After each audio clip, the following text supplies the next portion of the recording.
Mga idol at kabayan, kahit hindi maganda ang kinalabasan ng helicopter deal sa Russia, gustong magpatayo ng oil refinery sa Pilipinas, gustong tulungan ng Russia ang Pilipinas sa kakulangan nito sa langis. Ano kaya ang tugon dito ng Pangulong Marcos Jr.? Go na ba o wait lang muna? Bagong Drydock ng China, nasunog. 2 barko ng China apektado.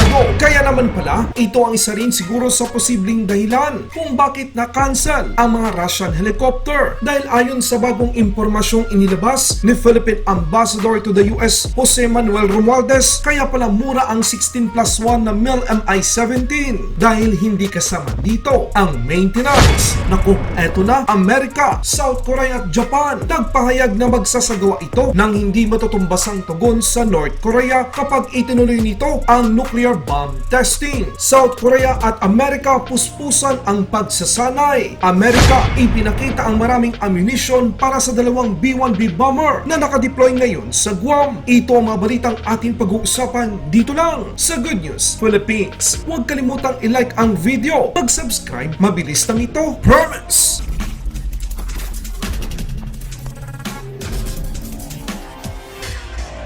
Sa kabila ng pag-cancel ng mga Russian helicopter, handa pa rin ang Russia na makipagtulungan sa Pilipinas kung interesado ito na bumili ng langis sa Russia. Ang Pilipinas ay naghahanap ng mas murang produktong petrolyo sa gitna ng pagtaas ng presyo. Sinabi ng Russian Ambassador sa Pilipinas sa isang panayam sa kanyang tirahan sa Makati City noong Miyerkules. Sinabi ng Ambassador Marat Pavlov na binigyang pansin ng Russia ang kamakailang mga pahayag ni Pangulong Ferdinand Marcos Jr. na maaring kailanganin ng Pilipinas na makipag-deal sa Russia para sa mga pangangailangan nito sa langis. Alam din ng Russian Ambassador na interesado ang Pilipinas patungkol sa mga langis at naiintindihan nito na ang crude oil ay hindi angkop para sa Pilipinas dahil sa kakulangan ng mga kagamitan at pasilidad ng oil refinery ng bansa. Dagdag pa ng Russian Ambassador na handa silang tulungan ang Pilipinas sa bagay na ito at ang mahalagang kumpanya ng Russia ay handang talakayin ang pangangailangan ng bansa. Binanggit ng envoy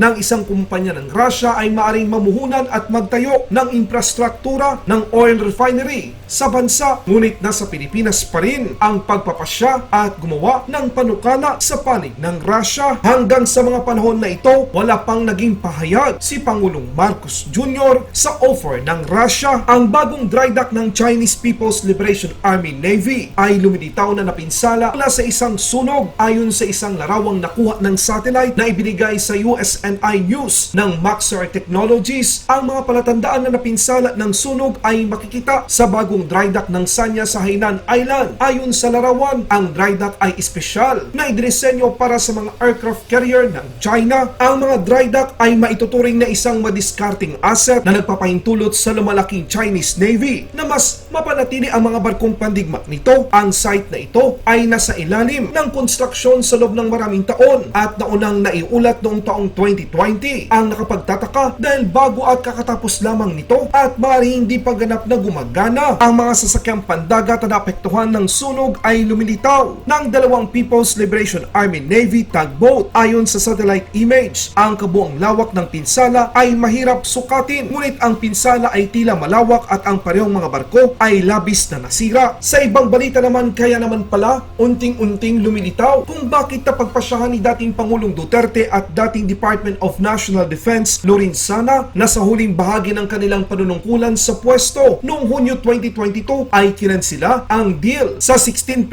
na MI-17 heavy lift helicopter ng Russia. Noong una, ang pagkakaalam lang natin na ito ay dahil sa posibleng sanksyon na ipapataw ng Amerika sa Pilipinas, ngunit meron pang mas malaking dahilan kung bakit binitawan ang mas murang mga helicopter ng Russia. Inilahad ng Philippine Ambassador to the US, Jose Manuel Romualdez, na ang Russia ay hindi magbibigay o hindi kasama ang maintenance para sa mga Russian MI-17 heavy lift helicopters. Hindi katulad ng mga Sikorsky helicopter na mula sa Amerika o Poland. Mahal dahil kasama dito ang maintenance at logistic support. Dahil kung ikukumpara natin, ang 16 na MI-17 ng Russia ay nagkakahalaga lamang ng 12.7 billion peso, ngunit ang karagdagang 32 Black Hawk helicopter na binili pa sa panahon ni President Duterte sa Poland ay nagkakahalaga halaga ng 32 billion peso. Kasama dito ang initial logistics support package at training para sa mga piloto at maging ang maintenance crew. Dagdag pa ng Philippine Ambassador to the US, Jose Manuel Romualdez, na ito ang dahilan kung bakit ang iniisip ng iba ay mahal ang offer ng Estados Unidos. Ngunit sa kahuli-hulihan, ang mga ito ay mura dahil ang pagpapanatili o maintenance ng mga helicopter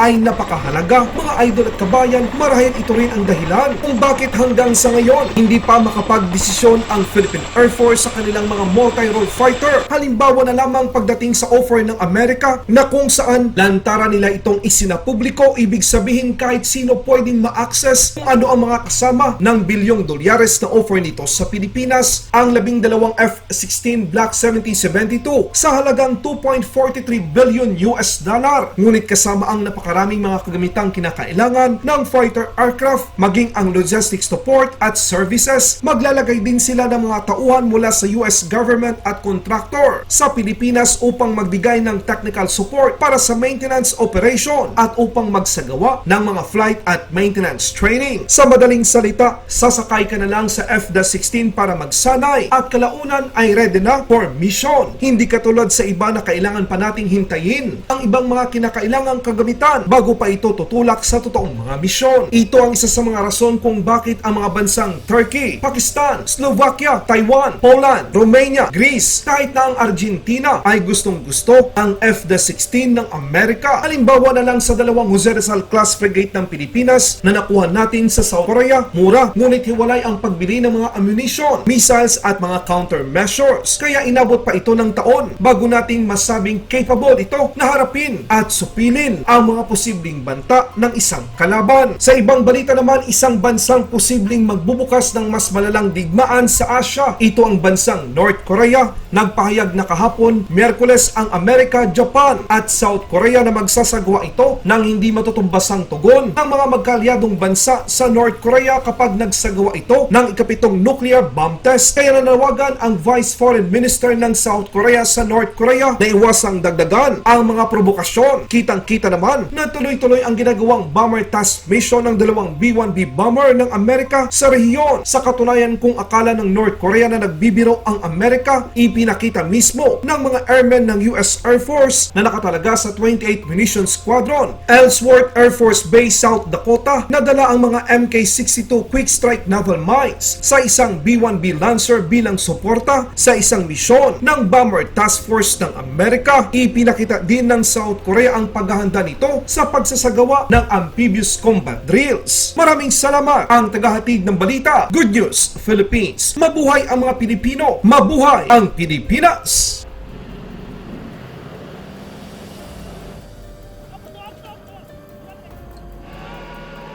Laban Pinas.